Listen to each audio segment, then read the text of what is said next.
feed me! Or, you need to get on your bed and let me lie on you.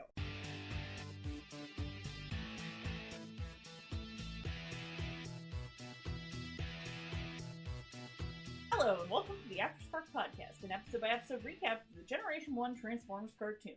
I'm Els. And I'm Specs. Do you want to try it again? And I'm Specs. Today we're going to be talking about episode number 9, Fire on the Mountain. Let's talk about giant robots today, shall we? Yes. So if you remember last time, we got Dinobots, and sadly, Dinobots will be Sir's not appearing in this picture until the next episode. So I will kindly put my love for Grimlock away, and we'll talk about it later. But just remember, my cute Dino baby is coming back next episode. Yeah.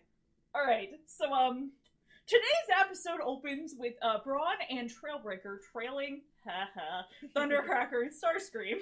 And they're totally driving on a road that looks like it's paved with giant metal bricks. The design choices for industrial areas in this cartoon are really weird. Especially because this is a human area. This is not like an Autobot area they're breaking into, or it's not Cybertron. or Cybertron. This is a human area, which seems mildly weird. But whatever. They arrive at a steel plant. Starscream running ahead of Thundercracker once they land, with Starscream reminding Thundercracker of his superiority all of the way there. ...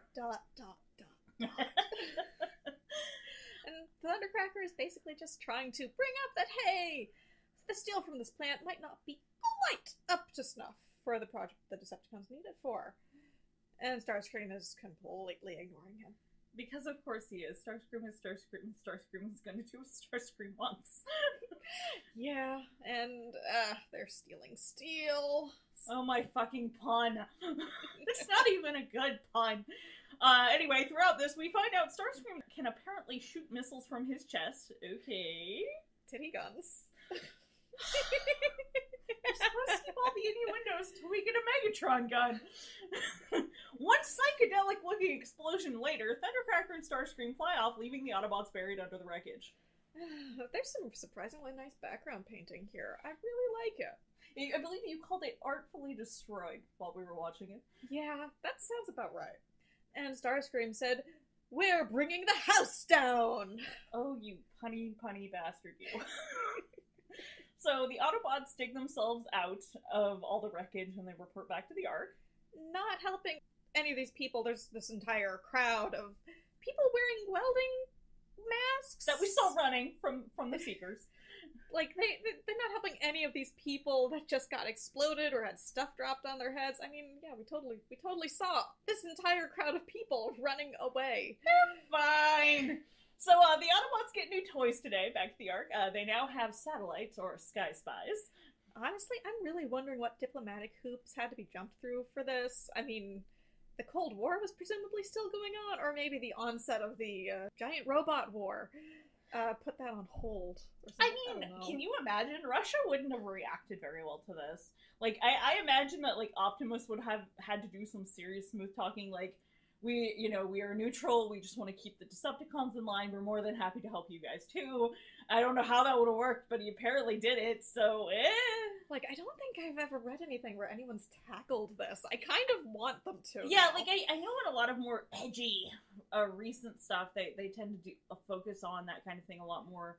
And I'd like to see it, but I'd like to see it a bit more positively than just the humans are going to kill the giant robots. It's a little depressing after a while when they keep doing that. Because they did this with Bumblebee, actually. Spoiler alert. Yeah, basically, in Bumblebee, they were like, well, we don't want them to go to the Russians for help.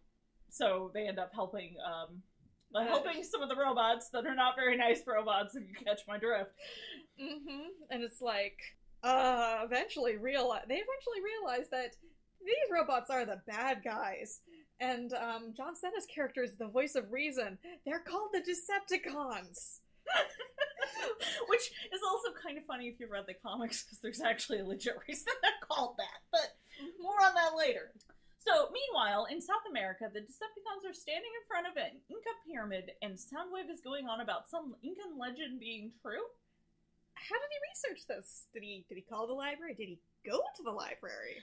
I rather love the idea of a librarian just being like, well, technically, we're open to everyone. This includes giant evil 40-foot alien robots as long as they're not blowing up the building. I mean, the libraries are a public service. Speaking as a former student librarian, I can attest that yes, I definitely would have helped him research history shit if asked. You're a librarian, it's what you do. You do not discriminate.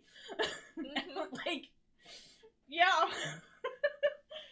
And we have yet another shaft leading down to the Earth's core. Of course we do. God. The Earth is just full of them, and none of them are volcanoes. It's leaky like a sieve. Sieve? Sieve. I've never really heard anyone say that word.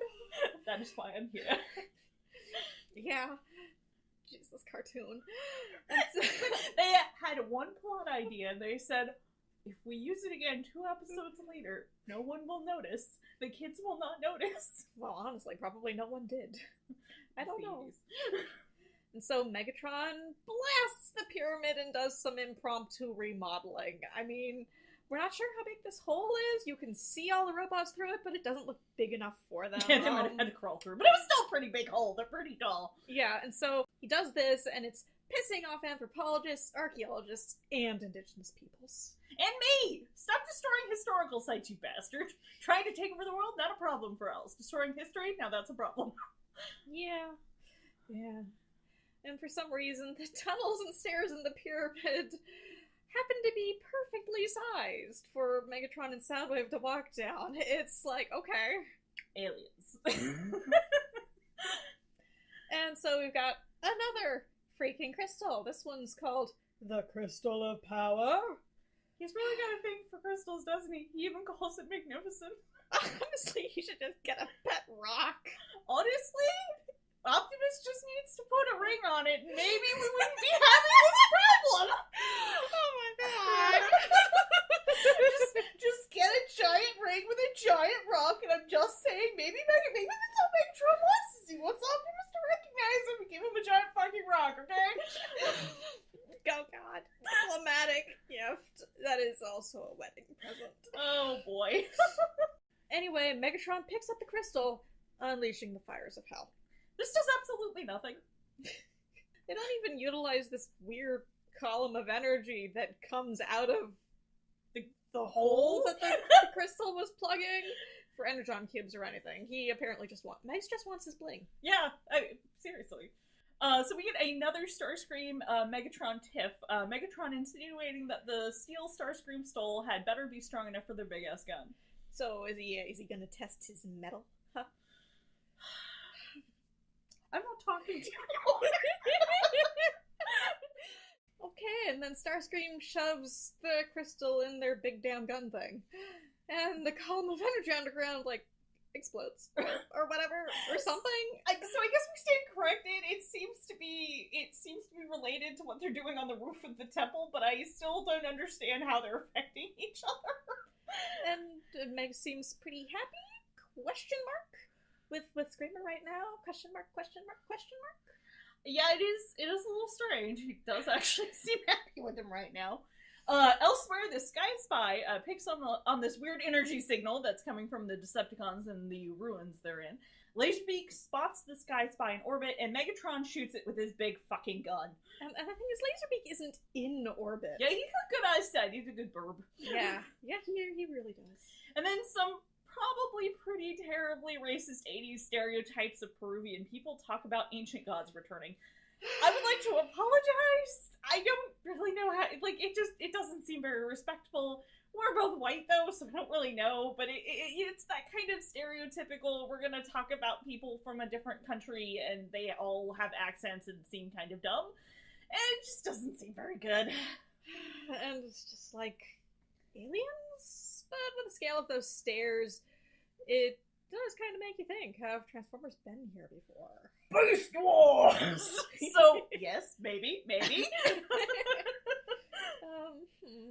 So, this crystal power thing is apparently well known enough that a young Peruvian woman puts 2 and 2 together that someone's trying to use the damn thing. I mean, if she knows about it, tons of other people in her locale probably know about it, so how did this thing not get looted?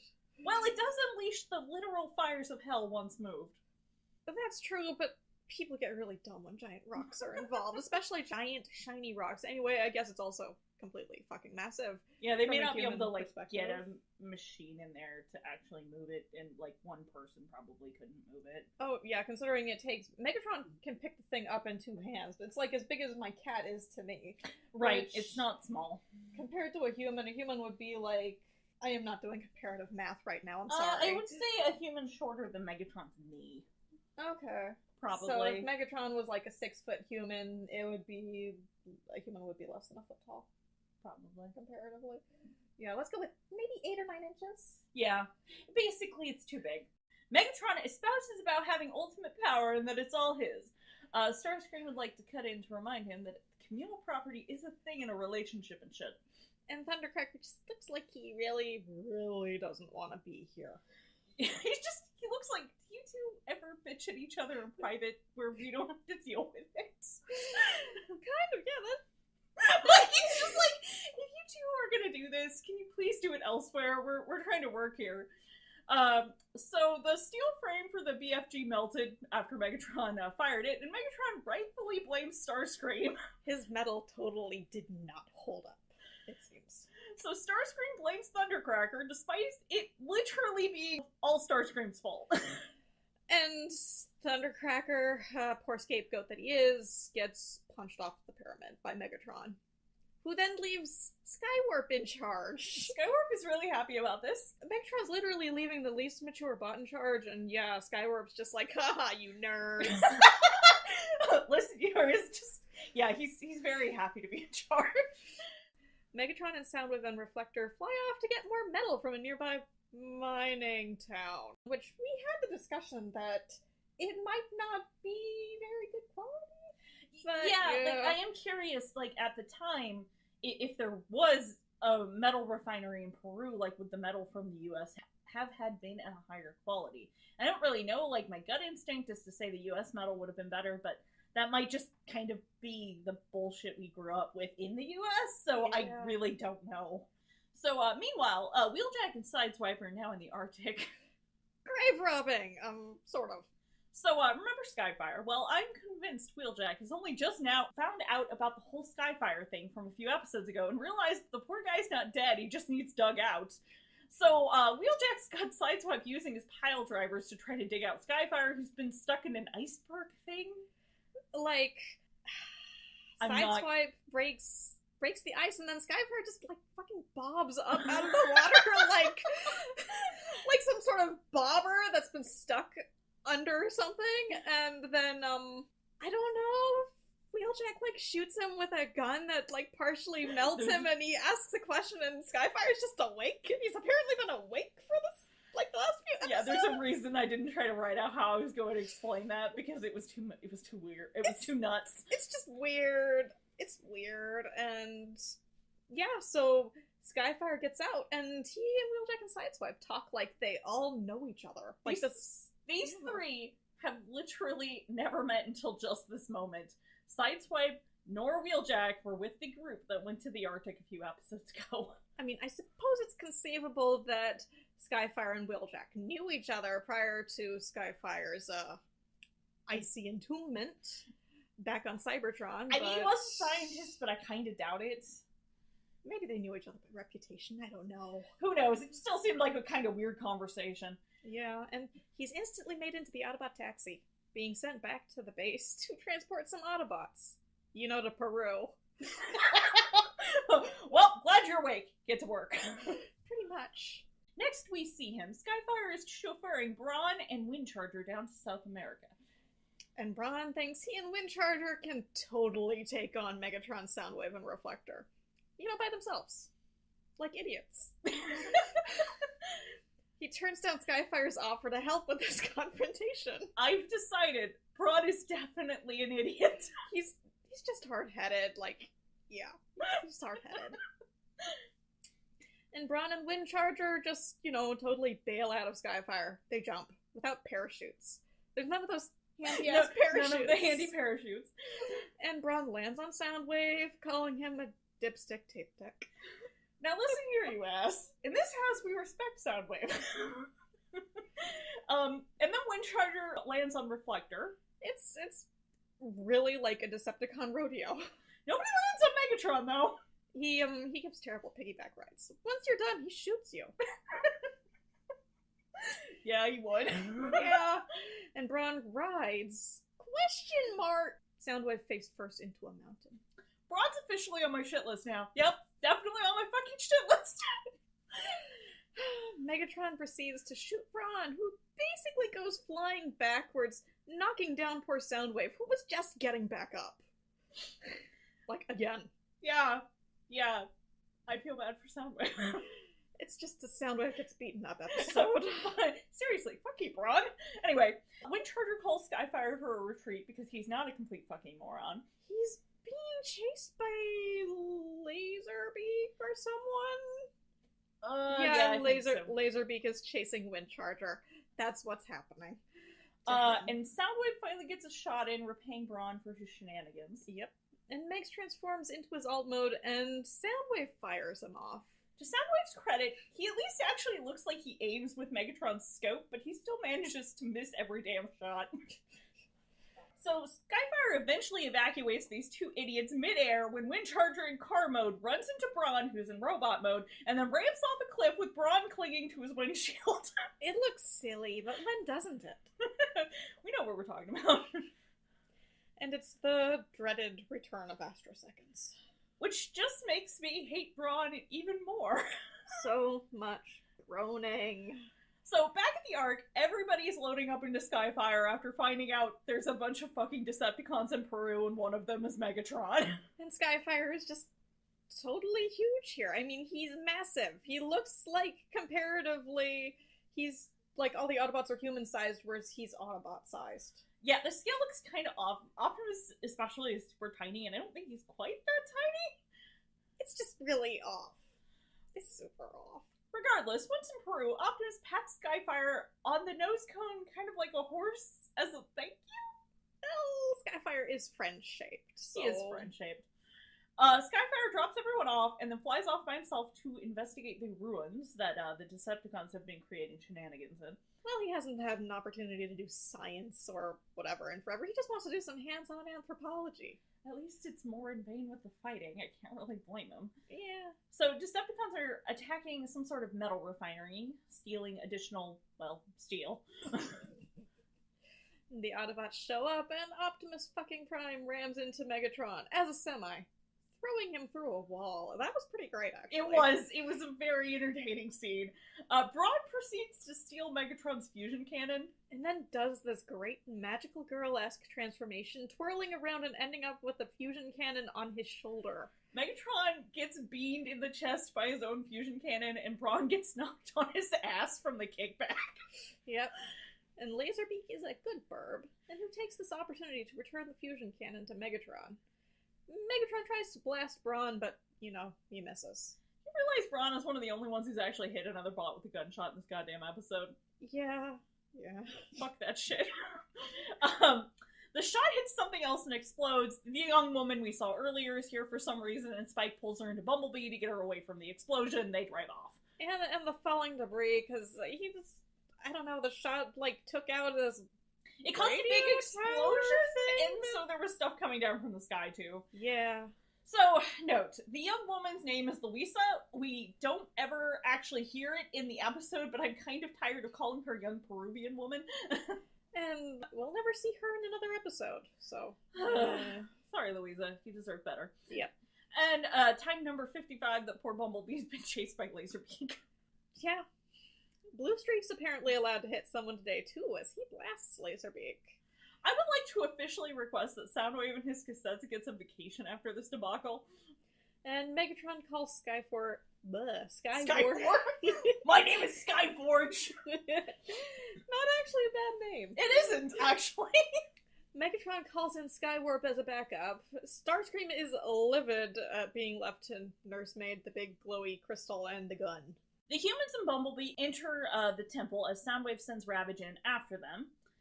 Skyfire continues to investigate the ruins, being captured by the two remaining Seekers, so Thundercracker and Starscream. And poor Skyfire. Poor dude just woke up again and gets blasted in the chest and knocked out. And dragged into the temple like such a large sack of flour. Yeah, because he's so much bigger than them. So the cons retreat, having gotten all the steel they need. Megatron causes a rock slide on the nearby village. The Autobots blast all the rock, saving the village. You'd still think the village would have gotten hit by some of the rocks or debris or something, but apparently shooting in the general direction of something destroys all momentum. I guess. And Louisa and Spike are just riding in Bumblebee down an ancient Inca tunnel. That seems... That's perfectly scaled for Cybertronians. That seems like a really good way to damage a historical site. And in any case, they're apparently really unconcerned while being chased by a giant metal cat. I'm just going to assume they don't notice Ravage here for Sandy's sake. He is a stealthy dude. He is, but he wasn't being very stealthy here. And the two Seekers carry Skyfire into the temple. Megatron apparently plans to rewire Skyfire's brain so he'll be a Decepticon. Can he do that? If he can do that, why doesn't he do that more? Well, apparently that's one of the possible origins for this. Constructicons, yes, right? The Constructicons, yeah. So, meanwhile, Megatron levels a nearby mountain with the BFG. The Decepticons just absolutely fucking love ecological destruction, apparently. Specs. God is fucking purple. It's his favorite color. Yeah, and Bumblebee and the crew have found the hole into hell. Ravage attacks as Spike attempts to fix an offline Skyfire because he's in the same room as the hole from hell, apparently. You know, the Decepticons wanted to consolidate things, I guess. I don't know. And Megs is super duper stoked about his giant gun firing on the Autobots. With Laserbeak on his shoulder again. Honestly, the gun placement doesn't make any sense. I'm not going to talk about that. But just know that spatial stuff, it's not rooted in logic, and we'll just go from there. Yeah. No one can hit shit today, though. Like, we've only got 2 confirmed... No. 3, because technically Soundwave hit Brawn. Yeah. Thank God. Well, I'm glad somebody fucking did. Anyway, Skyfire wakes up in time to catch Ravage mid-air and toss him away from his pals. Like, he can hold Ravage in one hand. Yeah, that is how much bigger he is! That's honestly kind of amazing and terrifying. I mean, like, don't get me wrong, Ravage is considerably smaller than everybody else, but still! Yeah, just... Like, Ravage can stand on top of Bumblebee and hold him down, so, like... Yeah, like, his hand is a bit bigger, or a bit smaller than a Volkswagen Bug, for Christ's sakes. Yeah. Lots of fighting happens outside, the majority of which involves Megatron and Starscream shooting at Autobots as they attempt to climb the temple. The Autobots don't make a ton of headway, but Starscream does end up with Brawn in his face. Of course he fucking does! Fuck Brawn! And Megatron tosses Ironhide down the pyramid.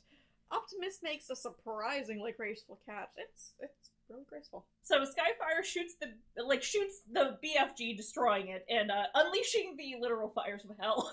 Skyfire actually, for whatever reason, Spike fixes him, he throws the cat, and then transforms and flies out of the temple. Yeah, I'm like, I don't even remotely know how he would fit. So yeah, after he flies out of the temple, he shoots the big fucking gun, destroying it and unleashing the fires of hell. Optimus tackles Megatron and tosses Megs off the runs. Megs lands headfirst on the ground. And the Decepticons retreat. Thundercracker proceeds to have no sense of self-preservation whatsoever and to be entirely done with today. He starts sassing the hell out of Megatron and Starscream for basically everything that has just happened. Wheeljack has apparently invented a high-tech manhole to plug the hellhole. But they put it on top of the temple instead of, in the temple where the crystal was originally plugging it, so... I don't know. I just don't know. The cartoon clearly doesn't know either. Yeah. Anyway, so Spike and Bumblebee are taking Louisa home, and she apparently plans to introduce Bumblebee to her brother's convertible, whose name is Juanita. And Car's emoting. Bumblebee's super cute here. He does like this squash and stretch thing. It's really that makes cute. him smile with his bumper. That is adorable. Oh, one of the things the Autobots do is that they all, lean themselves up against the sides of the temple I forgot about this. to be, skylights or something? I don't know if it's like a celebration celebration? Because it doesn't seem like they're helping Light when they're putting the manhole down, or what? It's just, it just is pretty funny when you see, like, cars on their backs, like, 180 degrees vertical with their skylights, or their headlights to the sky. And you're just like, what are you doing? I don't know. They're doing something, but I don't know. Anyway, that's where the episode cuts, is on Cute Bumblebee. So join us next time for episode 10, War of the Dinobots, in which the Autobots will learn the perils of leaving their big, young, dumb dino babies unattended for more than 5 fucking minutes. And introducing 2 new dino babies. Yes! 2 new dino babies, one of which is Swoop, who's also very cute. Yes. Alright, my dear Specs, what is our fanfic for today? Alright, so today we have a selection. Well, smaller selection than yesterday, or not yesterday, the last 2 episodes, but still a nice little selection. We've got 3 fanfics today, like A Sinking Star by Catharos, which is a G1. It's not really specified if it's cartoon or comic, it's just G1. It's set in pre-war Cybertron, so yeah. It's rated K, it's Gen, there's no pairings. Our main characters here are Starscream and Skyfire, though there are original characters. And so, in summary, pre-war, the Academy is a hotbed of political dissent, protests, and factions. Skyfire is a struggling grad student, desperately chasing grants with his partner Starscream. And it's enjoyable, and it shows Skyfire making difficult ethical decisions. And Starscream being a doing political machinations, which is entertaining. And so our theme or character base for that rec is Skyfire, and it's a one-shot. As he makes his glorious return in this episode. And I think, does he survive till the end of the series? Skyfire? Yeah. You never really I don't think you see him in season 3, so I think it's assumed that he survives, but I don't know. Yeah, it gets kind of weird. So in the Transformers movie, you don't actually see everyone who dies. Yeah. As terrible as that sounds. So it's sort of like, if you don't see them, you kind of maybe should assume they're dead. Because we didn't, in a few of them, you see their bodies in the movie, but you, see them for, 2 seconds. It's actually why I don't like the Transformers movie, is because it gets very depressing, and they didn't even give screen time to everybody who died. I want to say, did we not see Wheeljack's body? Oh, we do see Wheeljack's body. He's one of the people one of the bots that RC is pulling. Oh, that's right. The Windcharger's body is also there in that scene. It's before, it's when Springer is trying to push, the catapult thing, and he's calling RC over to help him push it. And she's been pulling Wheeljack and Windcharger's corpses, I guess, to safety. It's really depressing though, because we didn't even see Wheeljack die, and then Ratchet dies in a very horrifying way. And honestly, Prowl. Prowl. You see him vomiting up smoke. Yeah, and his it's eyes pretty horrifying. It's one of the few times where Megatron is legitimately threatening, actually. This movie scarred a generation of children. And I, as an adult, am looking at this going, okay, guys, that seems like a bit fucking much, don't you think? And also, it just seems really disrespectful, because, a lot of them died off screen. And then we're following characters we don't even know through the entire movie who aren't really that bad, but I was bored. That's my biggest complaint, is I get bored when I watch this movie. Yeah, it was a movie. They decided they wanted to get rid of the old cast to sell toys, and so they were just kill everyone, or at least that was the production mandate by whoever was in charge. It's really depressing though, because I'm so Skyfire could be alive and somewhere else, or he could have been one of the casualties in the movie. There are numerous pieces of fan fiction that treat it like Skyfire's gone off into the universe to do more science stuff, and that's what he's doing in season 3 or post season 3. But yeah, let's move on. Yeah, okay, so our next rec is Hunted by Wayward Insecticon. It's G1 cartoon based, rated K+, and it's Gen. Pairings, none. So our main characters here are Skywarp and Thundercracker, though there are original characters, and Megatron, Starscream, and other Decepticons also show up. Skywarp and Thundercracker come across a plot by a disgruntled Monitor to take over Cybertron, in the most literal sense possible. Now they're being chased by some very dangerous people, and the Seekers are outnumbered, outgunned, and running low on power. Our theme here was Seekers with an exclamation point, and this is actually the third in a series. It's it's part of Wayward's first venture into writing Transformers fanfiction, which I think she's mentioned she's not especially fond of, but I really enjoy a lot of the ideas that she had. And so, to touch on monitors, a monitor in this particular fanfiction universe that Wayward created is essentially what Shockwave is. And so there are, like, monitors for each section of Cybertron, but Shockwave is sort of the, I think, overarching one. Basically, they're the sort of the general managers of each, like, city-state to make sure that everything is running smoothly. And this one's decided that it wants to take over Cybertron and basically usurp Megatron's authority and power. And mistake, clearly. Yeah. But, like, I enjoyed Skywarp and Thundercracker's characterization, and there's some pretty neat... there's something... I enjoyed it. It's quite old, and it's something that I first read quite a long time ago. Definitely over 15 years ago now, I think. Maybe, yeah. But it's fun.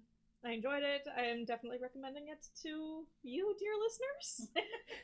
Our last recommendation is Allie versus the Giant Robot Shoplifters from Space by Misya? The author's name is spelled Misya. I'm just unsure of how the author prefers the pronunciation, and please correct me, I suppose. Thank you. Continuity is animated. This one is rated M, which is our first M-rated recommendation, and it's for cursing. So there is, unless you object to cursing, there isn't really any objectionable, like, adult content in here. It's just cursing. It's rated M, it's Gen, there's no pairings, and our characters here are original characters, the aforementioned Allie. There's also Lugnut and Blitzwing. Again, all from the Transformers animated continuity. But in summary, ever wondered how the Decepticons find food for Professor Sumdac? So some background, as we haven't been talking about animated. There is a character in Transformers Animated that gets kidnapped by the Decepticons at some point and is with them for an extended length of time. Yes. So it's basically, well, they had to have been feeding him, so how were they doing that? And so our theme for this was Decepticons and acquiring things. Because we see them stealing steel in this episode, and they're always trying to steal energy or energon or something. Or materials, and in this piece of fanfiction, they're stealing food, which, God, hearing a giant robot that's just ripped the roof off of your place of work asking, where do you keep your flesh? Dear! I haven't read this one yet, but clearly I need to. Where do you keep your flesh is a trip, and Allie is definitely very done with the day. I don't think I blame her. And so that one is a one-shot, and I definitely recommend it, as I recommend all of these. So thank you. And on to our art recommendations by Owls. Our fan art recommendation for the day. I'm going to go with, I think their name is STF or S-TF. I couldn't actually find their name. Their Tumblr name is s-tf.tumblr.com. And then their Twitter is named, like, I think BBBTF. So I wasn't really sure what to call this one. But that's their user account, or that's their different accounts that we'll have their Tumblr and their Twitter. Unfortunately, we can't read most of their comics because I believe it's in Chinese or Korean.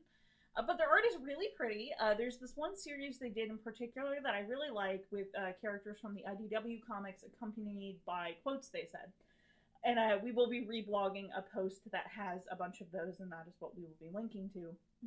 My favorite ones in particular out of the set were the Shockwave one. As we had mentioned earlier, Shockwave was very, very different originally in the IDW comics, and then was kind of made into this emotionless shell of himself. And so it's rather fascinating because the art involves, you know, kind of both sides of that, which I thought was very interesting. There's one for Cyclonus and Tailgate, and then there's also one for Megatron and Terminus. And Terminus is Megatron's mentor, because in the IDW comics, he was originally a miner. Like, not as in young, but somebody who works underground. In a mine. In a mine. And it kind of shows, like, his own guilt because he thought he had left Terminus to die. And so they're very I think they're very well done, and they work very well with the quotes from the comics. Yeah, and I'm especially fond of the First Aid Ambulon one. I will tell you that there probably isn't enough Ambulon fan art to satisfy specs. Probably not. Yeah. I want a toy, and it's not going to happen. I'm still confused how we don't have a freaking rung, honestly. I want a rung toy, yeah. Yeah. I don't understand how there hasn't been a rung made. Even a third-party rung. Maybe it's just that he doesn't have, like, a cool alt mode He doesn't have a cool alt mode. But, I mean, come on! I don't even think I necessarily want a rung if you get a rung, but I want to take pictures of your rung.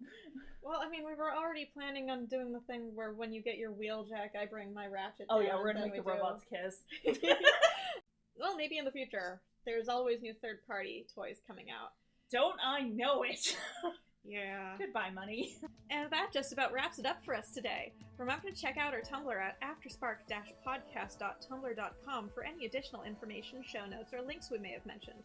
You can also find us on Facebook and Twitter at AftersparkPod, all one word, and SoundCloud and YouTube at Afterspark Podcast. You can also find us on Pillowfort as Afterspark-podcast and on AO3 by searching for Afterspark Podcast, or by checking the Transformers All Series things and searching for podcast, maybe, in the search criteria. We also do have links to the specific series page on our Tumblr and Pillowfort. I don't think I have it on Facebook, but it should be on both our Tumblr and Pillowfort. There's a link to AO3. Yes. So, till next time, I'm Specs. And I'm Els. Toodles.